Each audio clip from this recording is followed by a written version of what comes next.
আমরা যেটা দেখছি ডাকসু নির্বাচনে বিএনপির হারার মূল কারণগুলা, সেগুলো হলো ছাত্র শিবির অথবা জামাতে ইসলাম আর বিএনপি আর ছাত্রদল, এদের ভিতরে পার্থক্য কি জানেন? পার্থক্যগুলো হলো, ছাত্র শিবির ভাবে যে আমাদের উপরে যেতে হবে, আমাদের কোন কোন জায়গায় ডেভেলপ করতে হবে, এগুলো নিয়ে চিন্তা ভাবনা করে ছাত্র শিবির।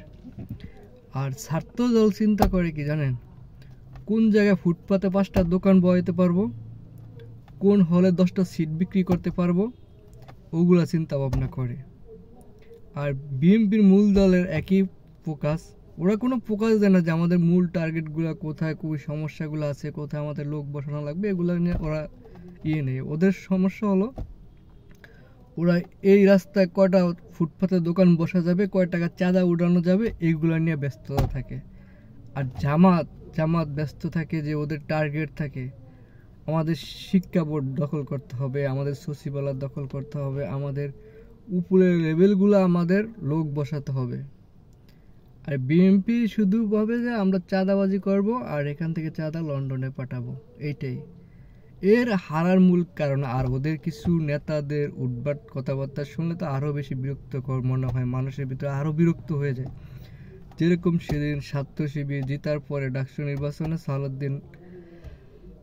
সালাউদ্দিন বলল কি, ওনাদের সিনিয়র নেতা, উনি বলল যে ছাত্র শিবির প্যানেল বলতে কোনো প্ল্যান ছিল না, ওনারা এইসব অন্যরকম, যে এটা একটা রাজনীতির চাল।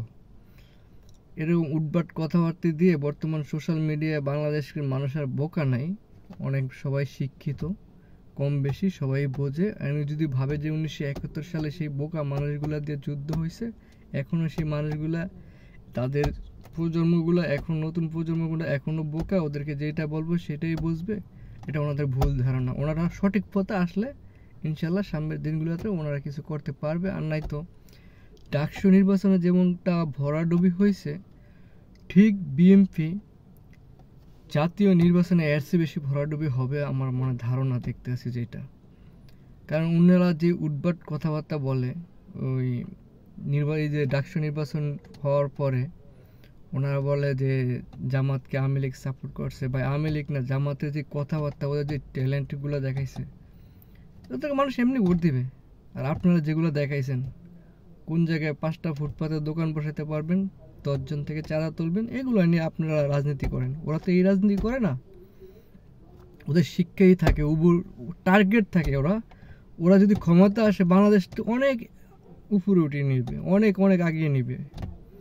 তো ওদের থেকে রাজনীতি শিখেন। আপনারা উঠবার করে মানুষকে বোকা বানিয়ে আর মানুষের মন মেজাজ গরম করে ফেলেন। সেদিন আমার এলাকার এক ভাই, উনি কিন্তু, আমি ছোটোবেলা থেকেই দেখছি উনি বিএনপি করে, আমিও তো বিএনপি একদম সাপোর্টার ছিলাম।